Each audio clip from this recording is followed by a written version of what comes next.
Our standby cable. All right, I think we're live. Okay. Are we live? Let's see here. There should be refresh that, yeah? Yeah, try to refresh that.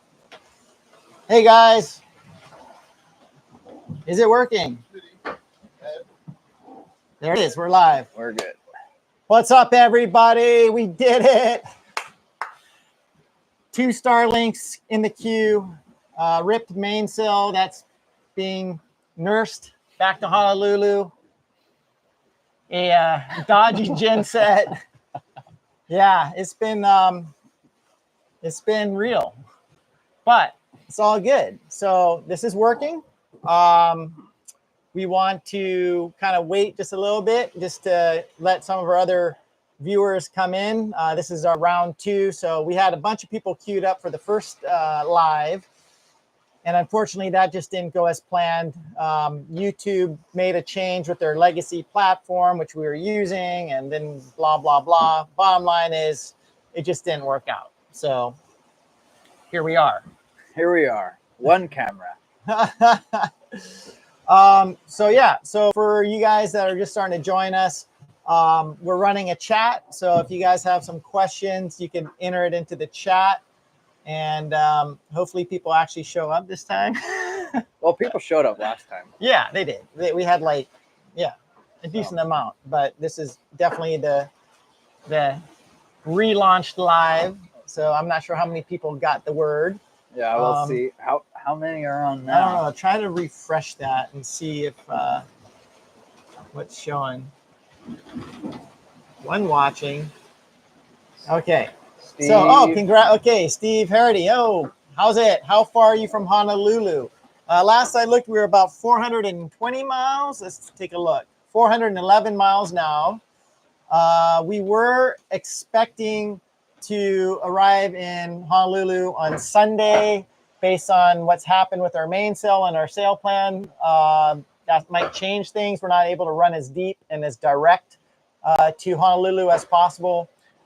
We still got pretty good boat speed, though. Yeah. Maybe Monday. Yeah, maybe Monday. So our whole plan was to kind of go direct downwind on the final stretch. So we did all of our maneuvering to set us up for that. And that's what we're doing. We have the wind direct at our back. We're pretty much close to rum line. But now we have to change our sailing angles a little bit. We probably will have to do a few more jibes than anticipated. But yeah, let's see here. What else do we got? What's your menu like? Well, hey, Tim, what's up? Old buddy I used to fly with at Pacific Wings. Oh, nice. We used to do a lot of North Shore Molokai tours and all kinds of good stuff. In a Cessna 402 Charlie. It was a good airplane. Menu. Jack, you were like one of the star chefs, so why don't you fill them in on one of your most popular dishes? Well, the fish special was really good. We've been eating really, really well out here, kind of like kings. Even though we're making really good time, yeah, we've been having ribs and steaks and eggs and bacon and pancakes for breakfast. And we did cut up one of the mahis the other day, and I made a really nicely plated fish special. It's like pan-seared mahi with a homemade butter garlic sauce on top of asparagus and a rice patty. I mean, it was just phenomenal. And I'd say the rest of our meals have been like that as well. Yeah, I mean, we've got filet mignon. We've got the fish tacos with the mahi yesterday. That was pretty unreal. Tacos. We had to make our own tacos. We just had soft flour tortillas, so we hung them in the oven and draped them over the rack and created our own monster tacos. That was insane. Yeah, they were huge. Yeah. And one thing that's kind of cool about this voyage is it's a dry voyage, meaning there's no alcohol on board. We're all ready to have some celebration Mai Tais and pop a bottle of champagne when we get safely tied up at the Waikiki Yacht Club. Yeah, that's another thing that not everyone does that on crossings, you know, but that's what we're doing on this crossing, and we're feeling pretty good and energetic. I think I've lost some weight, you know, so it's definitely cool. Yeah. But I am ready for a Mai Tai. I'm ready for a bourbon. Yeah, yeah. How's the volume, guys? If someone maybe could kind of put in the comment, volume is awesome, okay, because we could adjust things if needed. I'll just keep watching. Yeah. Steve, yes, you're very right. Gourmet eating. Yes. That's how it's been. That is cool. Not bad. Volume could be higher. Okay. So I don't know. We just got. How do you do that? Well, I think if we talk a little bit louder, should be good. And then if not, I could try to do some adjustments here in the settings. Some people are watching on phones. Yeah, Android phone. Let's see. What are some other things that we could kind of give updates on? The generator. The generator. What we're doing with that. It's been a whole roller coaster dealing with the gen set. Right now, we've got it working enough to where we can run it intermittently to keep the battery bank charged up and keep making ice and use everything we normally use. It's just a little bit annoying because you have to turn it on every 9 or 15 minutes. That's as long as it lasts before it auto shuts down. But other than that, it's fine. It works totally normally. It's just the one sensor is tripping the shutdown. Yeah. So, with everything in life, especially in sailing, there's good and there's bad. There's always a compromise. The good news on the generator, it's got a fresh impeller. We've redone all the raw water plumbing. We've gotten topped off fresh coolant. We've given it a thorough inspection. We did all these troubleshooting things that turned out not to be what was causing the problem. The real problem is a faulty sensor. We tried to do a MacGyver hack to get around it. I got a light bulb from one of the bathrooms and soldered it in series, and we tried to make an ohms resistance thing, and we did all kinds of chat GPT stuff to try to trick the generator into working without that functional sensor. But yeah, to no avail. So it is still chucking in power. We just have to start it every 9 minutes because it does an auto shutdown for a fault code. Yeah. So it's a $20 part. It should be waiting for me in Honolulu when we get there. I ordered it on Amazon. Now I know to always carry an extra one of those. We got Peter McMullen. Hey, how's it? Question, how's your rigging? Rigging is solid. A lot of people might not know this, but we re-rigged the boat ourselves prior to crossing in the water, not hauling it out. And we used swageless fittings throughout. The majority of the fittings were Hain. We had one stay-lock fitting. And yeah, it was a pretty big undertaking, something that I think, honestly, every boat owner should know how to do. It's not rocket science. It's not hard if you follow the procedures and you're diligent about your work and you have a couple of sets of eyes, double checking it. Triple checking it. Yeah. But like he said, it's really not rocket science. It's just mechanical fittings. You're just taking them down, replacing them, and putting them back up. Yeah. And the rig beforehand, we found some really gnarly damage on the old rig, and it's kind of a miracle that you didn't lose it on your last crossing. Yeah, and I guess the theme of this trip is every time something bad happens, and this is before we left the dock, it's for a good reason and something good came out of it. And I'm not trying to be like Tony Robbins and spin things in the positive way. I'm honestly dead serious. We've had multiple things. The rigging is one example where the previous owner of this boat, we believe, had it probably break off a mooring and blow backwards into a bridge and saw off a part of the main cap shroud on the starboard side, right? Starboard was worse. And it had clear plastic coverings over it, so it wasn't caught in the inspection before I bought it, nor in subsequent rigging inspections because it was concealed. But when we cut open the plastic, sheath that was, it was damaged, but you couldn't see through it. We saw that probably 40% of the wire was gone. You could see straight into the core. And it was rusty in the core as well. It's all candy cane down the whole wire. Yeah, it's incredible you didn't lose the rig. If we didn't change that rigging, because we had a lot of people saying, well, just do it in Honolulu. You don't want to change your rigging right before a crossing. You don't want to do it yourself. But we did. And had we not done that, 100% guaranteed we would have lost the rig. Yeah, definitely. 100% because of that unknown damage that was lurking below that plastic covering. So yeah, it was kind of a bummer to have that for the last 5 years on my boat, not knowing about it. And I'm sure the owner knew that that happened and they didn't disclose that, which is kind of sketchy. That's yeah. But anyways. Hey, what's up, Dad? Yep, we're drivers, I guess. Dad's on. Oh, right on. And then hey, Dad. There's Nell as well. Hey, Nelly. What's up, Nelly? What? Because you have the wind at your back. It's not like a tack where you tack into the wind and it's more gentle. Jives could be really aggressive, but we're typically very careful with our jives. And we were on this jive too. However, we have like solid 8-foot seas, gusting winds to 25 knots. So there's only so much you could baby it. And, you know, what happened is that during the jive, the boom went over and the sail split right below the second reef.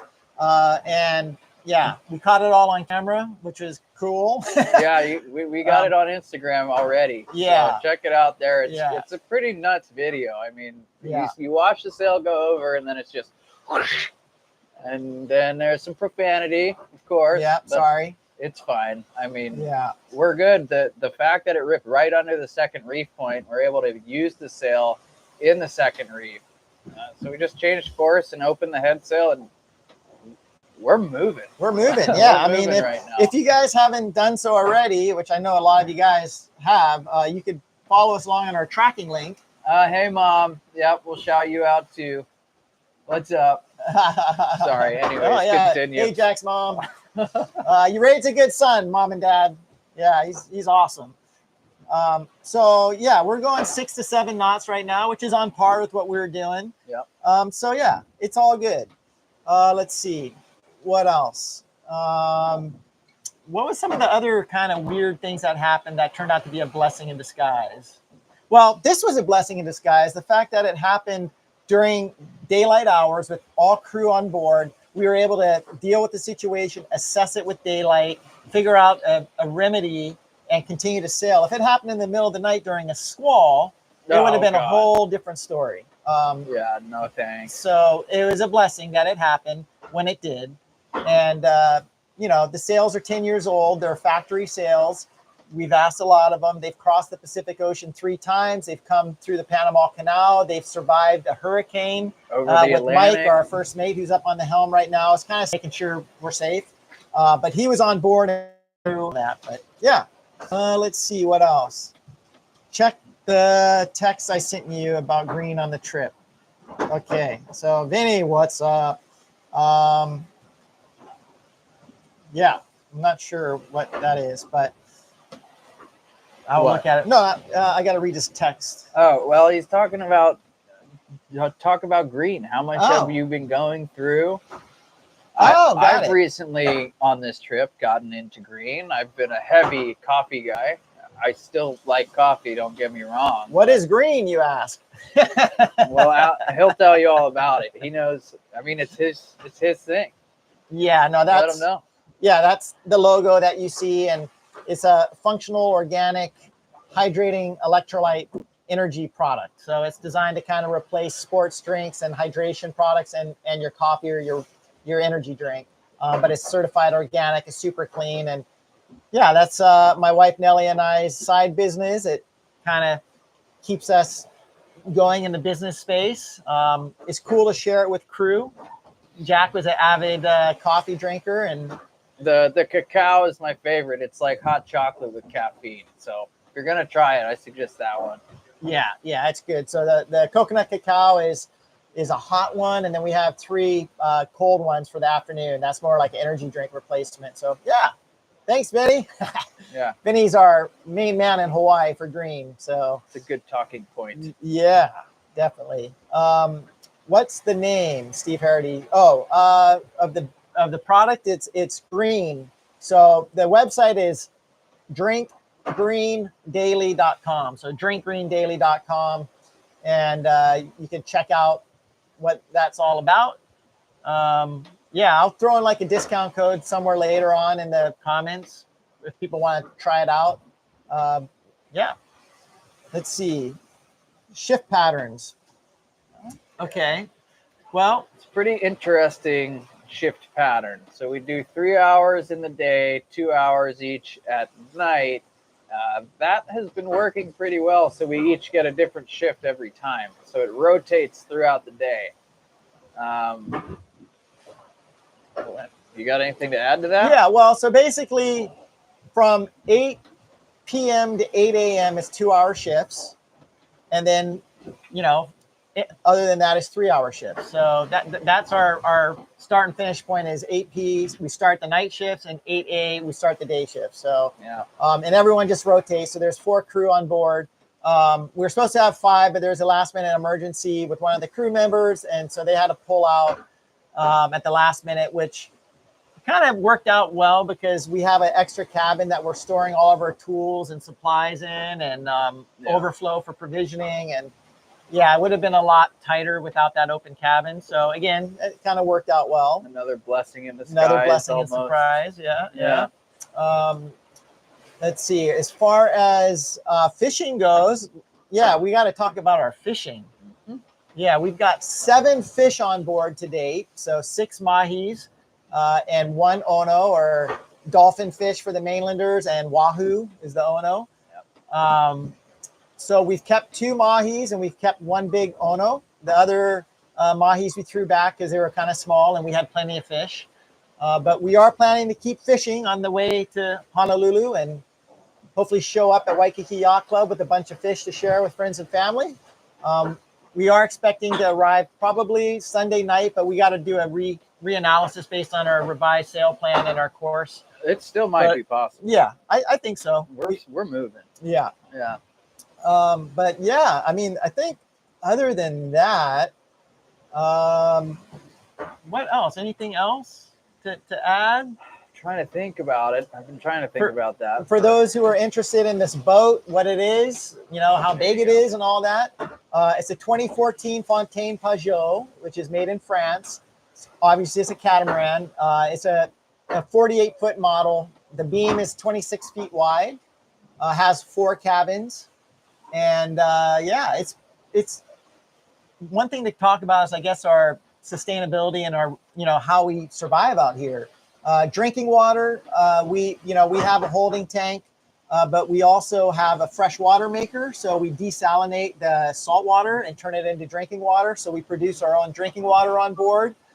We have 4 big solar panels, about 1,600 watts of solar that we harvest the energy from the sun on. We also have a 450 watt wind generator that, you know, sends power into our batteries from the wind. And then we have a generator for backup, which has given us a little bit of a headache, but it's working. It's working. It's working. And we also have 2 engines. If we had to start the 2 engines, they have alternators and we can charge the batteries that way. Ideally, you know, we'll put more solar panels on and be even more self-sufficient, but for now it's pretty good. Yeah. So yeah, if there's any other last minute questions, put them in the chat, but we're coming up on 20 minutes and that's kind of our time frame. Yeah, we're limited with the amount of data we can use with the Starlink. Yeah. So we've had to kind of cap this video off at 20 or 30 minutes. Yeah. And if you guys haven't done so already, it would be awesome if you subscribe to the Fly Float Hustle channel. It allows us to get more viewership on our lives because that's just how it works. It goes off of viewers. Let's see. Peter, are you auto-helming all the time? Yes, we are. For the most part, we're on auto-helm. And that's really nice. If we were racing in the TransPac, then we'd have to be on the helm at all times, except for certain sail changes and high-risk scenarios. It's allowable to use the auto-helm. But since we're not officially racing, we're chasing, we're using the auto-helm, and it really reduces the workload.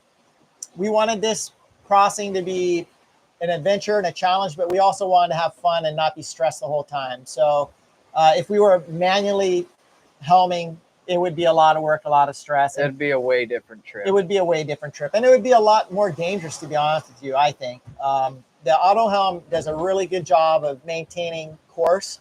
And at nighttime, when it's rough and you can lose situational awareness and you get spatially disoriented because it's like you're in outer space, it's very easy to come off course and turn right when you're supposed to turn left, and then you know you get an accidental jibe or you heave to or whatnot. So the Autohelm is actually, it's just like flying a commercial jet. You know, in my day job, you know, we hand fly a lot close to the ground, but it's far safer to let the autopilot do its job at altitude because it's just more controlled. And you monitor, you're always monitoring, and you jump in if you have to. But yeah, you manage the technology. How are the succulents? The succulents are surviving. Jack, you want to pass one of those cute little succulents over here? There you go. Here you go. My wife Nellie's asking how our plants are doing. They're doing good. They're thriving. They like the ocean just as much as all of us. All right. Yeah. So I think that's about it. Thanks for all your guys' support. Thank you, Mom. Yeah. For the good vibes. And I know my mom was going to try to join, but she's probably not able to figure out the new link. But yeah, we'll be doing more of these. Do you guys want us to do more of this? Let us know in the comments. Like, yeah, do more of these and we'll make a point of doing it. But yeah, I think that's about it. I think that's it. All right, guys. Well, thanks for the support. Keep following us. And if anything comes up, we'll be sure to let everyone know via Instagram. Yep. All right. All right, guys. Take care, guys. Aloha. Oh, yeah, it went pretty well. Are we still live?